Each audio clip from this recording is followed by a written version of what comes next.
कि अगर पाकिस्तान में इस्तेहकाम लाना है तो दो शख्सियात के दरमियान फासले कम होने चाहिए। वो इमरान खान और फील्ड मार्शल साहब हैं। बहुत सारे दोस्त यूट्यूबर्स हैं और उनके लाखों में व्यूज आते हैं, जी। लेकिन वो क्या कर रहे हैं? वो इमरान खान के हक में दो बात करके जब वो इस्टेब्लिशमेंट और जनरल्स के नाम लेके उन पे करते हैं, तो वो सारी लड़ाई इमरान खान के खाते में डाल दी जाती है। हम्म। कोई ये नहीं सोचता कि ये यूट्यूबर्स इससे पैसे कमा रहे हैं और करोड़ों रुपए कमा रहे हैं। कि अगर खान डन हो गया है तो नवाज शरीफ क्या हुआ है? Done. Done done done done. ठीक है, जरदारी क्या हुआ है? डन डन डन ठीक डन। है, हाँ। बिलावल क्या हो गया? धन तो ये सारे हो चुके हैं, डन है, they are the done. Imran Khan को डन करना को बचिया खाला जी दबाड़ा है डन। उसके पीछे करोड़ों अवाम खड़ी हुई है भाई। उसके आज भी एक ट्वीट जो है वो सब कुछ हिला के रख देता है। और अगर एक दो लोग अगर इमरान खान से नफरत करते हैं तो इसका मतलब ये थोड़ी कि पूरी स्टैब्लिशमेंट ही उससे नफरत करती है।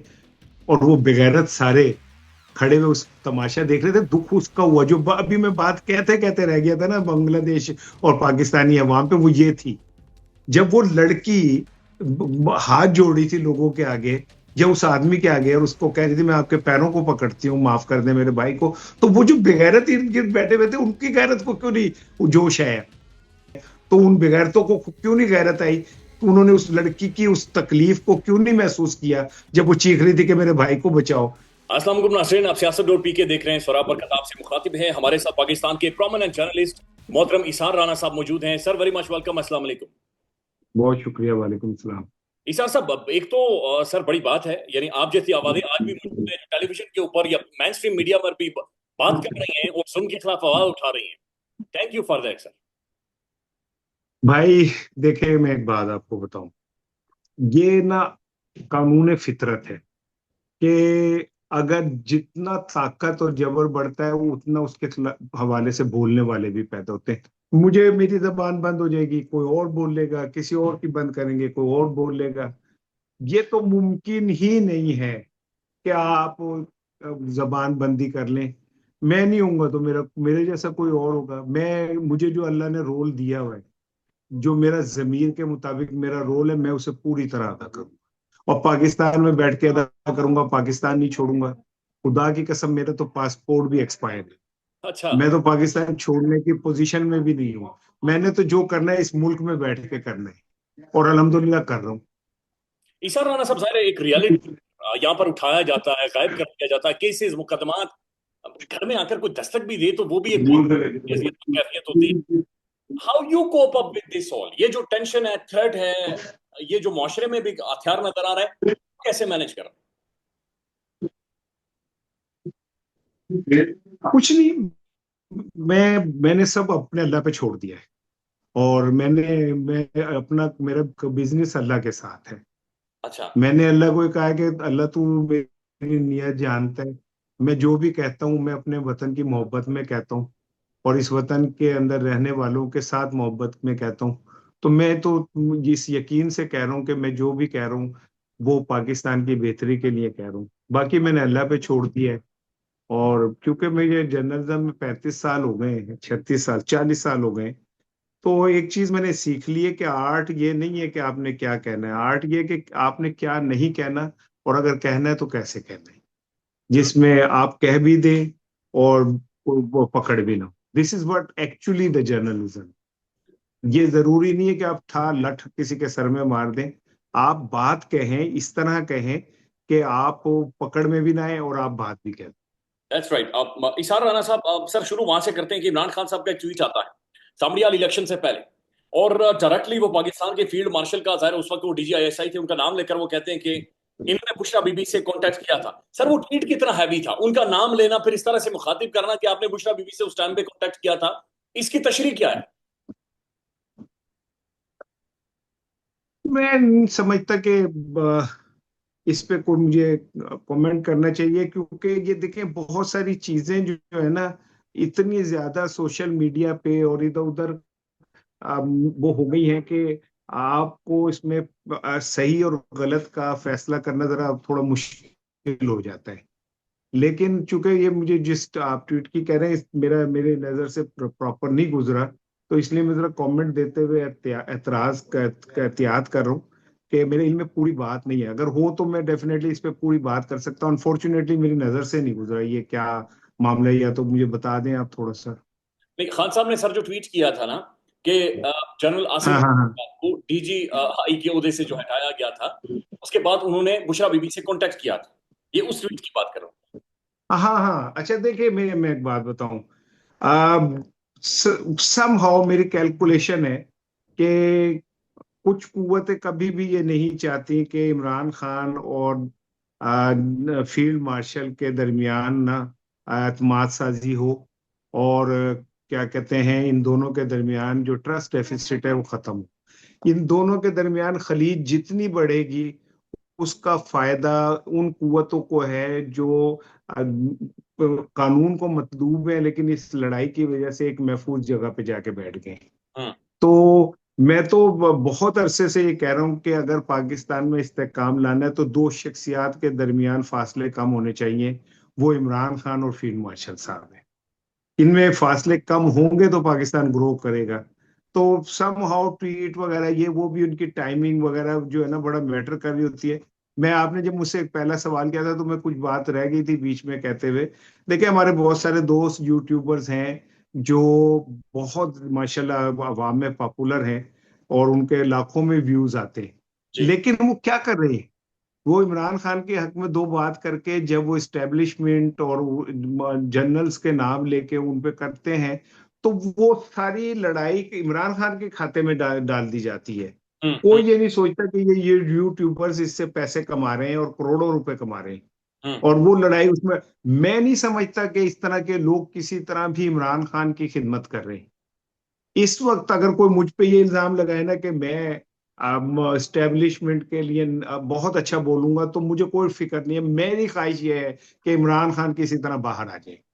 मेरी ख्वाहिश ये है कि इमरान खान पे जो 250 केसेस हैं वो किसी तरह डिस्पर्स हो जाए। मेरी ख्वाहिश ये है कि इमरान खान पाकिस्तान में बाहर निकल के प्रैक्टिकल सियासत में हिस्सा ले।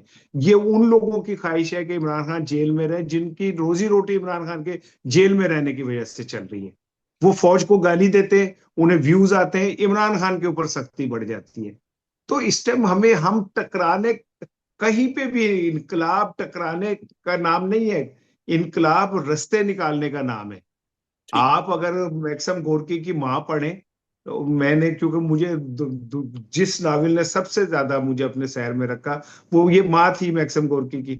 ठीक है। उसमें मैंने देखा कि वो कहीं टकरा नहीं रहे थे, वो अपना काम कर रहे थे आगे बढ़ने के लिए। तो मैं समझता हूँ कि इमरान खान के जो ट्वीट्स हों या बयानात हों, और जो उनको जनरल आसिम के खिलाफ इस्तेमाल कर रहे हैं लोग या फैला रहे हैं, वो दरअसल ये चाहते हैं कि ये खलीज ऐसे ही कायम रहे, इमरान खान ऐसी जेल में रहे, और इसी तरह सख्ती। वो 72-73 साल का इंसान है, और he is a human being. He hmm. Is not a super natural.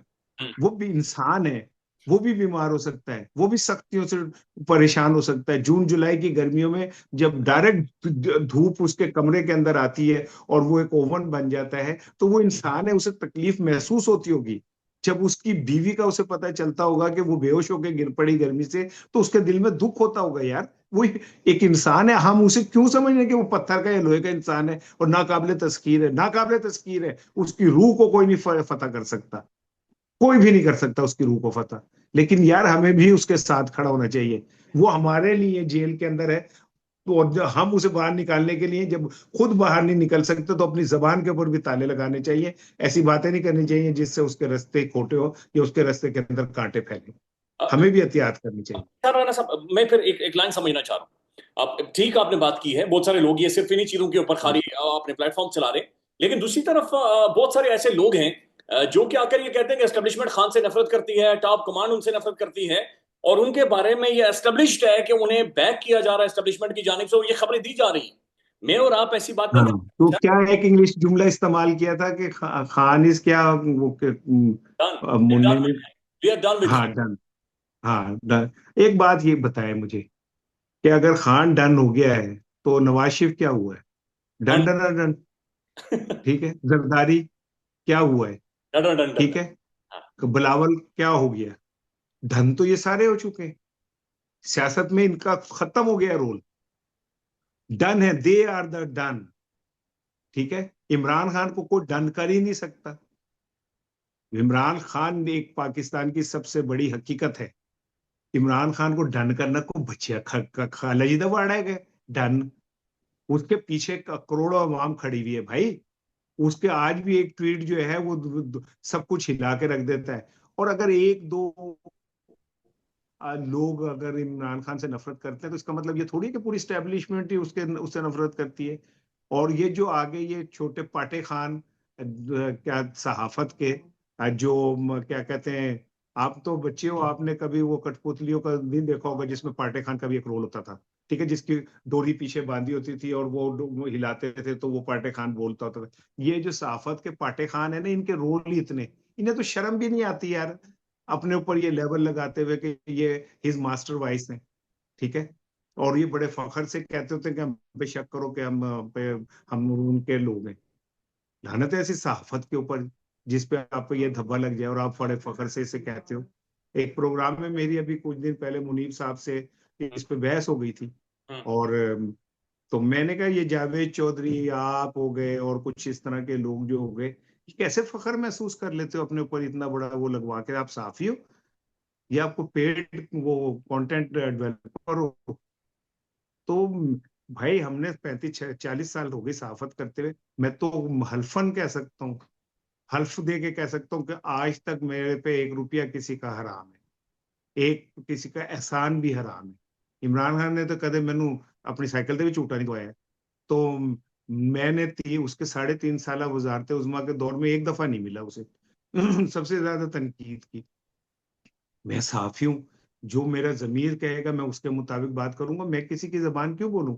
तो ये मुनीब साहब और इस तरह के डन वाले लोग जो है, ये बस इसी तरह, आपने एक फिल्म देखी होगी मौला जट, जी। उसमें ना जब नूरी नाथ और मौला जट जा रहे होते हैं ना कचहरी, तो हम्म, तांगे के ऊपर मौला जट के रंगीला और अलबेला ये लटके होते हैं दूसरी तरफ 4 5 और मस्करे लटके होते हैं और गाना गा रहे होते हैं। मोले जट ने नूरी नट ਨੂੰ ਸੁੱਟ ਦੇਣਾ ਹੈ ਥੱਲੇ ਹੋਇਆ ਤੇ ਵੇਲਾ आप दसेगा कौन मारदा मैदान पहले ले। तो ये वो लोग हैं जो तांगों पे लटके हुए लोग होते हैं, साडा मौला जिंदाबाद, वो कहता है साडा नूरी जिंदाबाद, और इसके पैसे लेते हैं बस। नहीं विशाल राणा साहब, अच्छा मैं आपसे वैसे समझना चाह रहा हूँ तो चूंकि आपका 4 भाइयों का तजुर्बा है सर, जो ऐसे लोग खबरें लेकर आते हैं या इन्हें फीड किया जाता है सर, इनके जाती मकासद क्या होते हैं? ये कोई पैसे ले रहे होते हैं? इन्हें कोई बैरूनी मुल्कों के दौरे करवाए जा रहे होते हैं, या सिर्फ बैठकर चाय पी ली और उनकी थपकी आ गई उसी के ऊपर खुश हो जाते हैं? ये हासिल क्या होता है इनका?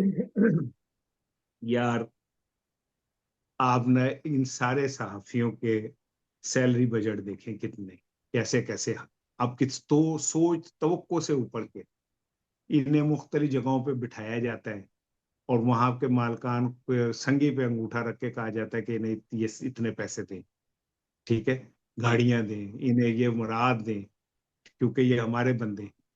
और फिर ये लोग उस पे ऐसे करते हैं और ये समझते हैं हम सचमुच के वाकई हम सचमुच के हीरो हैं। तो जाहिर है जिनके आपको आप सर्व कर रहे हैं वो आपको भूखा तो नहीं मरने देंगे ना, तो साडा काम है क्या भूखा मरना? हाँ हाँ सर। मैंने तो ऑन एयर अपने प्रोग्राम में कहा है कि अगर मुझे कभी इन्होंने इस तरह मेरे साथ किया तो मैं पकौड़ों की रेडी लगाऊंगा। मैं वो रेडी लगा के पकोड़े बेचा करूंगा, मुझे कोई उससे नहीं होगा। मुझे फख्र होगा कि मैंने अपने सच बोलने की कीमत दी, मुझे 5 चैनल से अब तक निकाला जा चुका है। ठीक है ना? तो मैं तो क्या कहते हैं, अब अपनी जंग इसी तरह लड़ता हूँ कि इनको बहुत मराते हैं। अब आप राजा वो रियाज मलिक साहब के वो उठा के देख लेना, इस हम्म। गंगा में किस किस ने स्नान किया है और किस बेशर्मी से किया है। ये सारे सहाफत के मोहम्मद बिन कासिम है जो राजा दाहिर के खिलाफ जंग करने निकले हुए, और वहां पे जो कुछ गुलछर्रे उड़ाते हैं, ये असल में इनको बोरियों में बंद करके घसीटना चाहिए। That's true. अच्छा मैं सर अब ये समझना चाहता हूँ, इमरान खान साहब ने जो कहा है कि मैं जेल से खुद एहतजाज को लीड करूंगा, हमने सर एक पब्लिक सर्वे किया और अवाम वाकईतन बिलक रही है, अवाम गुस्से में है, बल्कि हमने बहुत सारी गालियों को फिल्टर किया, लोग नंगी गालियां दे रहे हैं। ये क्या मुमकिन है कि एक ऐसी एहतजाजी तहरीक चले जो कि अनप्रेसिडेंटेड और फिर खान उसे लीड भी कर सके अडयाला जेल से? देखें, खान का मुकाबला एस्टेब्लिशमेंट से ही नहीं है खाली। खान का मुकाबला अपनी गोद में बैठे हुए गद्दारों, जमीर फरोशों और छोटी किस्म की सोच रखने वाले, बजाहिर अपने ऊपर सियासतदानों का लेवल लगाने वाले लोगों से है। उसकी गोद में बैठे हुए लोग जो हैं वो स्टैब्लिशमेंट के चट्टे बट्टे, और वो जो है वो गेम खेलते हैं जिससे इमरान खान के रास्ते खोटे हो गए। तो इमरान खान एक बहुत बड़ी मुश्किल गेम खेल रहा है, मुश्किल जंग लड़ रहा है। ये समझ लें कि वो एक क्रिकेट का ऐसा मैच खेल रहा है जिसमें उसकी अपनी टीम के सारे खिलाड़ी बिके हुए, एक दो को निकाल के, और उसने ये मैच जीतना भी है। तो ओखियां ओखे पेंडे लमिया ने रामा इश्क दिया, इमरान खान के लिए इश्क की राह बड़ी लंबी है। और मैं इस बात से बाहर हूं कि जी उसे फतह होती है या नाकामी होती है, वो फतह हासिल कर चुका है। वो हिस्ट्री के अंदर हमेशा एक हीरो के तौर पे लिखा जाएगा। हिस्ट्री के अंदर हमेशा वो एक ऐसे लोगों के फहरिस्त में लिखा जाएगा जो आज के दौर के ख्वारिज़म शाह है, जिन्होंने हार नहीं मानी, जिन्होंने जंग लड़ी। और फतह शिकस्त तो तारीख के अंदर झूठ पे मबनी होती है। बहुत सारे हमारे हीरोज जो हैं वो असल में विलन थे, लूजर थे। तो इमरान खान अपनी जंग तो जीत चुका है। ये जो जमीनी मादी जंग है, अल्लाह इसे कामयाबी दे, मेरी दुआएं उसके साथ हैं। लेकिन ये बहुत मुश्किल है क्योंकि यहाँ पे जो लोग हैं वो सब जमीर फरोश, अपनी कीमतें लेने वाले लोग हैं। ऐसे लोगों में अकेला इमरान खान क्या कर सकता है? लेकिन वो अपनी जंग लड़ रहा है, और अल्लाह पे मेरा ये यकीन है कि अल्लाह नामुमकिनात को मुमकिन कर देता है। तो कर भी सकता है, ऐसी कौन सी बात है। अब लास्ट कमेंट कीजिएगा दो चीजों के ऊपर इसार राना साहब। एक जो मजहर बरला साहब अभी तक अपनी स्टोरी के ऊपर कायम है कि 5 जून को इमरान खान बाहर आ जाएगा। दूसरी बात ये बताएं कि इमरान खान ने जो प्लान दिया कि मैं पूरा पाकिस्तान बंद कर दूंगा। अब हमने ये चीज कश्मीर में होते हुए देखी है। अवामी एक्शन कमेटी सब तमाम सड़कें, रास्ते, बाजार, दुकान, ठेला, हर चीज बंद कर देती है और उसके बाद गवर्नमेंट बिल्कुल फारिग हो जाती है। क्या इमरान खान पूरा पाकिस्तान बंद कर सकता है? नहीं, वो कश्मीर एक क्योंकि मखसू एक उसकी खास किस्म की वो है ना। पाकिस्तान एक बहुत बड़ा फैला हुआ वो है, इसमें इतना आसान नहीं है। और फिर पंजाब में तो पंजाब पुलिस ने जिस तरह खौफ, हिरासमेंट फैलाई, 9 मई के नाम पे लोगों के साथ जुल्म और सितम किया, तो उसके बाद पंजाब में कोई माने या ना माने, बहरहाल एक खौफ की फिजा तो है। लोग डरते हैं कि हम पकड़े गए तो पता नहीं क्या हो जाएगा। लेकिन आलिया हमजा ने आके एक चेंज तो लेके आई है। और ये समड़ियाल का इलेक्शन समझ ले एक ब्रेकिंग पॉइंट है, जहां से पीटीआई की वापसी हो सकती है, क्योंकि पीटीआई ने एक अरसे बाद खुल के इज्तिमा किए, इकट्ठे हुए, तो वो जो एक खौफ का अंसर था वो कम हुआ है। तो ये, हाँ, मैं आपको बताऊं, बाज औकात होता है तहरीके लीडर नहीं चला रहे होते, अवाम खुद चला देते हैं। वो बहुत खौफनाक होती है। जिसमें अब लीडर ना हो ना, वो खौफनाक होती है। लीडरलेस तहरीक बहुत खौफनाक होती है। अगर ऐसा हुआ तो फिर मैं आपको एक बात बता दूं कि वो संभाली नहीं जा सकेगी, और वो बड़ी भयानक हो सकती है। यानी अब उसका फिर क्या स्टेज हो सकता है? फिर उसका उसका जो आउटकम है क्या हो सकता है पॉसिबली? दो तब्दीली हो सकता है, तब्दीली भी हो सकती है, कोई इसमें वो नहीं, कुछ यानी चेंज आ सकते हैं बड़ी। हसीना वाजिद वाली सीन रिपीट भी हो सकता है। हाँ, लेकिन हमारी कौम पाकिस्तानी की बंगालियों की तरह इतनी ज्यादा वो नहीं है। ये बात दुरुस्त भी है। अच्छा इसारा राना साहब, सर ये इस्लामाबाद के अंदर एक बड़ी मासूम बच्ची को सर चित्राली कत्ल कर दिया गया। सना यूसुफ है, टिकटॉकर हैं। सर ये कौन है जो इतनी अदम बर्दाश्त पैदा कर गया कि लोग हथियार उठा रहे हैं, मार रहे हैं, कत्ल करना, मार देना बड़ा नॉर्मल, ये बिल्कुल एक नॉर्मल न्यू नॉर्मल है कि आप हथियार उठा दें, मार दें, किसी को भी थप्पड़ मार दें, जिस तरह वो आपने देखा वो एक बंदे ने कराची के अंदर किया है। ये ये अदम बर्दाश्त, और फिर ये हथियार किधर से आ रहा है? मुझे इस पे कोई हैरानगी नहीं हुई जो कराची में किसी ने किया है। ना मुझे दुख हुआ, दुख मुझे उन लोगों पे हुआ जो ये सब कुछ देख रहे थे। और वो जब लड़की ये कह रही थी कि यार कुछ तो करो, और वो बेगैरत सारे खड़े हुए उस तमाशा देख रहे थे, दुख उसका हुआ। जो अभी मैं बात कहते कहते रह गया था ना बांग्लादेश और पाकिस्तानी अवाम पे, वो ये थी कि हम, ये कोई बात नहीं, ताकतवर हर जगह पे इसी तरह करता है। लेकिन मुआशरे, बाइज्जत मुआशरे जो है ना, उन ताकतवरों का हाथ रोकते हैं। जब वो लड़की हाथ जोड़ी थी लोगों के आगे, या उस आदमी के आगे, और उसको कह रही थी मैं आपके पैरों को पकड़ती हूँ, माफ कर दे मेरे भाई को, तो वो जो बेगैरत इर्द गिर्द बैठे हुए थे, उनकी गैरत को क्यों नहीं जोश है? कहाँ गया उनकी गैरत? कहाँ गया हमारे इस्लामी सबक के जनाब? ये जो हमारी बहनें हैं, और वो ये सब मुसलमान बहनें हमारी, हम उनके लिए खड़े होना चाहिए। मोहम्मद बिन कासिम हमारा हीरो है, वो एक लड़की के खत के ऊपर भागा भागा आ गया। तो उन बेगैरतों को क्यों नहीं गैरत आई उन्होंने उस लड़की की उस तकलीफ को क्यों नहीं महसूस किया जब वो चीख रही थी कि मेरे भाई को बचाओ? यार कोई तो कुछ कहे यार, कुछ तो, इतने लोग थे, किसी ने उस आदमी का हाथ क्यों नहीं रोका? हमारा मुआशरा, हम ना अल्लाह का खौफ जो है ना उससे आरी हो चुके हैं। ये फैशन में हम अल्लाह का खौफ कह सकते हैं, हमें अल्लाह का कोई खौफ नहीं। हम एक ऐसा मुआशरा है जिसके अंदर से खौफ खत्म हो चुका है, जिसके अंदर से ये एहसास खत्म हो गया कि हमने किसी एक दिन वापस जाना है। यही वजह है कि हमारे सामने किसी को कत्ल कर रहा हो हमें कोई फर्क नहीं पड़ रहा होता। हमारे सामने हीरोइन बिक रही होती है एसएचओ की निगरानी के अंदर, हमारे सामने आइस मोहल्ले मोहल्लों में बिक्री होती है, इंतजामिया को पता होता है। हमारे सामने जो है अब माँ बहनों की इज्जतें लूटी जा रही होती हैं, हमें सबको पता होता है। तो ये बात खत्म हो गई अब ना, कि हमारा मुआशरा है, मुआशरे में ये तो कुछ भी नहीं, जंगल के अंदर शेर सबके सामने बकरी को, हिरन को अपने मुंह में दबा के जा रहा होता है, हाथी तक उसे नहीं कुछ कह सकता। तो हमारा मुआशरा एक जंगल का मुआशरा हो चुका है, इसमें जो जितना ताकतवर है बस वो ही सब कुछ है। यही हमारा अलमिया है सबसे बड़ा।